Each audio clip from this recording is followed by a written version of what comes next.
collaborative na nila, no? That they have something to share. Gusto niyong sagutin yung tanong niya na paano niyo ginagawa yun na meron kayong suggestion, ideas? Finally, na-meet din namin si Goldie. Ay, ano bang record ni Goldie? Wala naman. Lagi lang may nakakabang sa mga reviews. Uy, sikat ka, Goldie. Gusto ko yung child number 8. Thank you, Goldie. Ang show, shake natin. Charot. Oo, episode 2 ang pinaka-favorite niya.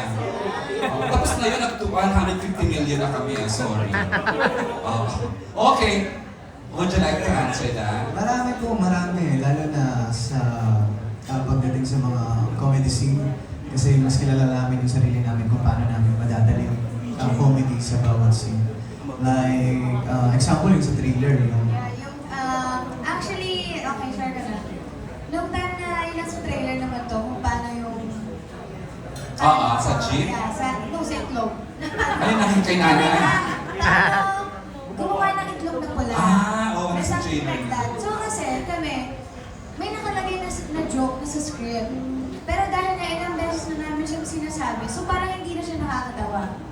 So kami, nagpaalam kami kay Kuya Mix, kung Kuya Miguel. Si Villia, our writer. A writer, na Kuya Mix, baka pwede ko namang ibahin yung joke na nakasulat sa script. Kasi parang, kung i-deliver ko siya kay JM, hindi na siya matatawa eh. Kasi sobrang alam na niya yung joke.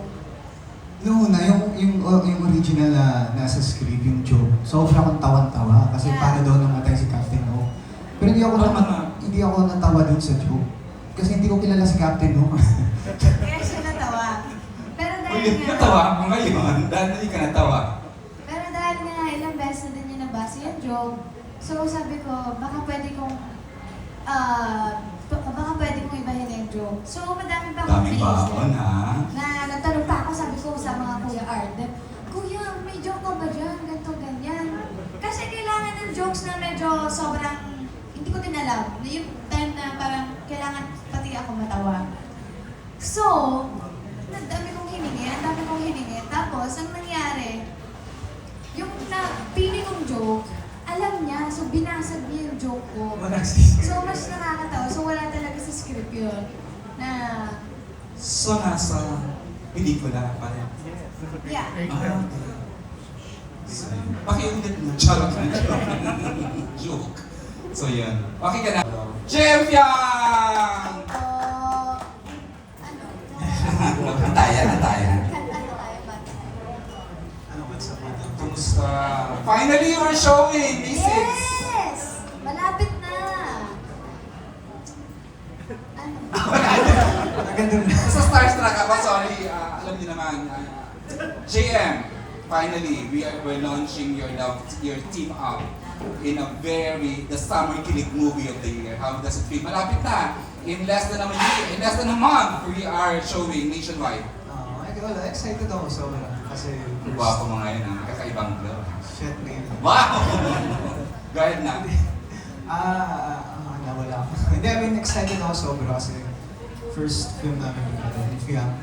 And siguro mas nangingibabaw sa akin yung excitement ko pagdating kay Fiam kasi excited ako sa kanila na mapanood tong pelikula to kasi seryoso. 100% sure ako na once mapanood nila yung pelikula, mas magmamarka yung magiging actress ni Fiam. Sir Kit, no, nagbibigay siya. Ang galing ni JM, like a true gentleman, ano? How he makes puri his leading lady. Piang, Yes. yung sinasabi ng lolo mo na Yes. napakagaling marunong.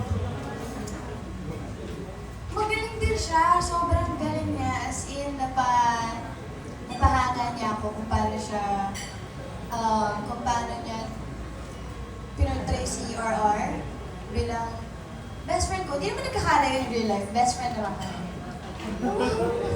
Wow. Sige lang. Bro. Hindi naman nagkakalayo in real life na mag-best friend kami. So, pero syempre, nagulat ako sa mga pinurtray niya sa RR. Kasi, ganyan mo, no? The review, as we speak po, the official trailer po ng Almost Us has already reached more than 20 million views! After watching the movie, Ayun. because I've seen like a few isang beses. There's particularly so many scenes that hits me emotionally at okay, mapapatawa ka.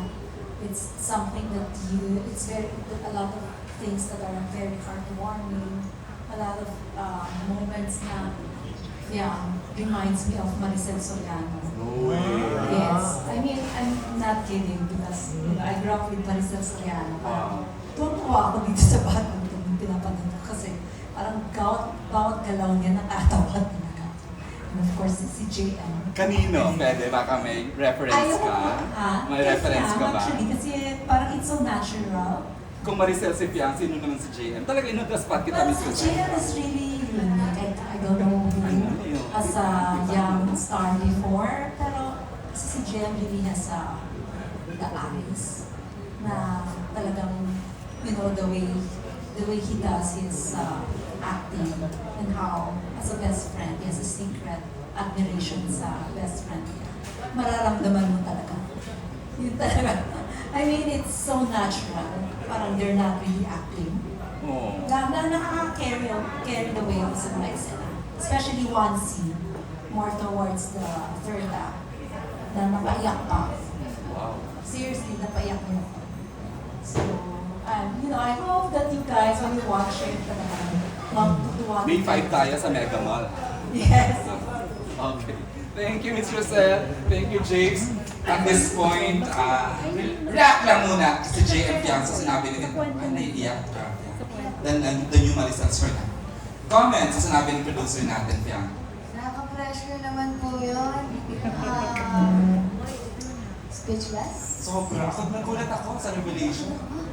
Ganun level din yan. Maraming salamat po, pero...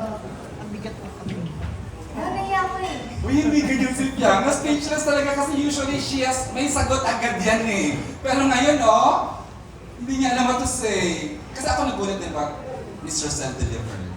Nakakatuwa. Nakaka-pressure. Yung relatability siguro talaga ng pelikula, ang lakas. And of course, yung may mata raw, tayo walang mata. Si JM may mata daw kasi. JM may mata ka daw. So ibig sabihin, importante ang mata sa isang aktor. Any word, any comment? Thank you, man. Hindi ko rin alam ano sasabihin ko. Thank you po. Siguro, thankful po kami sa Regal sobra. Kasi bukod sa sila yung nagbigay ng first film namin sa SRR. And yung dream din namin na magkaroon ng solo film, sila din po yung tumupuan. So sobrang nararamdaman namin para sa Regal. Sobra na kung gaano kami ka-grateful na meron kaming sila. So sana po proud kayo sa pelikula.